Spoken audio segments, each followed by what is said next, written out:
talk, okay? That's because we're still waiting on Aaron Rodgers, his future in the NFL. Check this out from our Vikings reporter, Kevin Seifert, today, reporting that the Minnesota Vikings are moving past their discussions with free agent quarterback Aaron Rodgers, leaving second-year player J.J. McCarthy atop the quarterback depth chart as the offseason practices approach. Okay, then, I'm glad you're with us today. Jeremy Fowler is here with all the news that we have to get to. Lewis Riddick, Booger McFarland, plus Matt Miller join in a bit as well. Jeremy, what else can you add to the situation in Minnesota? So, Laura, the Minnesota Vikings discussed the possibility of Aaron Rodgers extensively over the last few days and weeks. And so sources I talked to throughout that process thought it was possible but unlikely because they're committed to J.J. McCarthy's development. Well, now they have decided, let's shelf this for now. Move forward in the spring with McCarthy as QB1. Let him get his footing, go through the offseason workouts, see how things go. They haven't totally shut the door on Rodgers if he's still available in a few months. And look, that sets the stage for a potential waiting game of epic proportions if he wanted to go that far to potentially land in Minnesota. But right now, it looks like they would be looking more for that QB2 bridge option, somebody like a Joe Flacco or Jameis Winston that are still out there. All right, so we'll continue to keep our eye on Aaron Rodgers, but let's zero in on the Vikings a little bit more. Lewis, you were on the desk at last year's draft when McCarthy was drafted. Remind people of the skill set that he does bring to the table in Minnesota. Yeah, Laura, I think he fits perfectly regarding that skill set with what Kevin wants to do up there in Minnesota, and that is really be a very extensive run, heavy play action type of passing team that can really push the ball down the field, on the outside lane and in the middle of the field off of different, various route combinations. And look, I think at Michigan, when he was asked to throw the football and he was asked to push the ball down the field, he was asked to get outside the pocket, he was asked to execute full field reads, he was able to do those kinds of things. And that's why I think, that coupled with the kind of progression that he showed during the time that he has been in Minnesota before he got injured are some of the reasons why they have nothing but the utmost confidence in him and really in their minds feel comfortable in the fact that they did invest a number 10 overall pick in him and want to move forward with that and don't want to disrupt that, which I think is absolutely the right thing to do. Yeah, we even saw some of it on the field before he got injured. You saw the potential there and what we may see in this offense going forward. Now, as for what's next for Rodgers, Jeremy's starting that timeline. Here's Adam Schefter with a little bit more this morning. He says, quote, nothing related to Minnesota has altered Aaron Rodgers' timeline. One source monitoring Rodgers' potential decision about the 2025 season said this morning that the free agent quarterback still, quote, is in no rush at all. So, Jeremy, what are the options for Rodgers at this point? So, Laura, from what I'm told, the Pittsburgh Steelers, New York Giants have standing offers out to Aaron Rodgers, and so they wait. The feeling around the league is that Pittsburgh would be ahead in this scenario, that he would likely land there. But Aaron Rodgers, this is his first foray into free agency in his 20-year career, and he's a unique personality, shall we say. So nobody really knows outside of his inner circle what exactly he's going to do. Maybe this is a 10-hour decision because he's got those offers out there. If he wants to go to Pittsburgh, he can do that right now. If he wants to wait on a wild card like Minnesota, he could really bleed this out over weeks and months. So I don't expect that largely, but at least that's a wild card that he could tap into.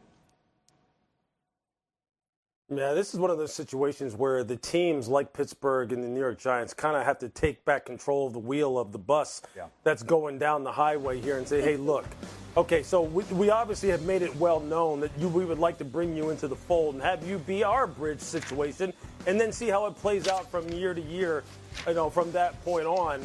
But if you're not going to do that, then they have to obviously look at the rest of what is left in the free agent market and then considering what their draft options are and come up with a strategy for coming up with a long-term answer, which is something that both of these teams have to do anyway, regardless of whether or not Aaron would be there. They both need long-term options. This just kind of like speeds up that timeline or really like makes those conversations even more critical right now instead of going, hey, look, you know what? We have a guy in place. Now we can kind of like take a breath and then kind of formulate what our draft strategy is. Well, now it's going to be like, if I'm them, I'm thinking, okay, who do we think potentially we can get? What is the fit for our organization? Does this seem like a viable option? And are we trying to force something that we don't necessarily want to force simply because we need it? But they really have to have some in-depth conversations now because of his willingness to go ahead and say, hey, look, I'm in no rush.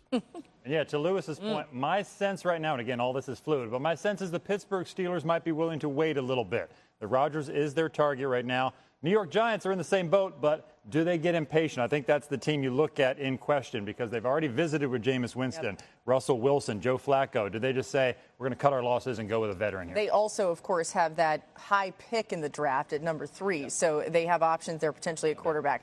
All right, new on NFL Live, this from Adam Schefter. Some positive news for C.J. Stroud as the Texans are signing free agent tackle Cam Robinson. Much needed help for a unit that has already lost 3 starters off last season's lackluster unit. The Texans really need to improve this offensive line, as I'm alluding to, because C.J. Stroud was under siege last season. Houston ranked outside the top 20 in pass block win rates, sacks allowed, pressure percentage as well. On top of that, the offensive line ranked 31st in run block win rate. We got Matt Miller here with us today as well. We'll get into the draft a little bit more with Matt, too. But, Lewis, you like this move? Yeah, simply because they need more bodies and they need someone to really kind of like come into the fold here and really like inject some physicality. You see that run block win rate metric right there. I mean, that is something that Cam has always been good at, going back to his days at Alabama, to his days in Jacksonville. At one time when he was with the Jaguars, he was the go-to guy in terms of the side of the line of scrimmage that Doug Peterson wanted to run behind because of his ability to come off the ball and really establish a physical presence, which is something I'm sure that Joe Mixon is saying, yeah, we could use some of that down here in Houston. So, yeah, they need to continue. This is just the tip of the iceberg as far as the kind of thing that they need to go ahead and build out and really kind of retool in regards to their offensive line. There's a lot of work yet to be done. Yeah, as we were seeing them, in free agency, moving on from some of that O-line, Matt, we're thinking, all right, they must have a plan here. They're going to rebuild the O-line in the draft, see Cam Robinson here. But what are their options in the draft? They should still rebuild this offensive line through the draft. I don't think Cam Robinson, Laken Tomlinson, and Ed Ingram are the fix for C.J. Stroud in that offense. So I do think at pick number 25, they're going to have some options. And one of those guys is in-state, Kelvin Banks from the University of Texas, who was a 3-year starter at left tackle for the Longhorns. He allowed 1 sack in each of the last 3 seasons. But when I talk to folks around the league, they think he's going to be selected in the 20s. You would think left tackle, 3-year starter at Texas, 1 sack each of the last 3 years, he's going to be a top 10 pick. But there are some concerns about foot speed. I like Cam Robinson. He is better in the run game than he is in the pass game at this stage of his career. So he could very much be in play there. He's never played any position other than left tackle. I know we're quick to say, oh, he'll just play right tackle for a year or guard for a year. I do think with Kelvin Banks, you could maybe put him at left guard for a year and then eventually kick him out to the left side if you needed. But he is, in my opinion, he's the best true offensive tackle in this draft. But every team I talk to says he's probably coming off the board in the 20s. Yeah, it's interesting with Kelvin Banks. I mean, just covering him a lot at Texas, he's a really hard worker. He's a guy that obviously needs some development, but there's so much to be excited about with his game, and he went up against some really tough D-lines in the SEC this year. New on NFL Live, the Packers have officially put in a request to ban the tush push. The annual league meetings to start March 30th, where this is sure going to be a topic of conversation. So you see there, that's the official proposal. Booger McFarland joining us later this hour with his thoughts on that. And you can have your thoughts too. Tweet us, let us know. All right, just getting started on NFL Live. We have a special guest joining the show. J.C. Horn allowed a completion percentage of 51% as the nearest defender last season, according to NFL Next Gen, and the second best in the NFL among players with at least 75 targets, only behind Derek Stingley Jr. Horn played a career-high 15 games in 2024 and had 11 passes defended. He had just 5 passes defended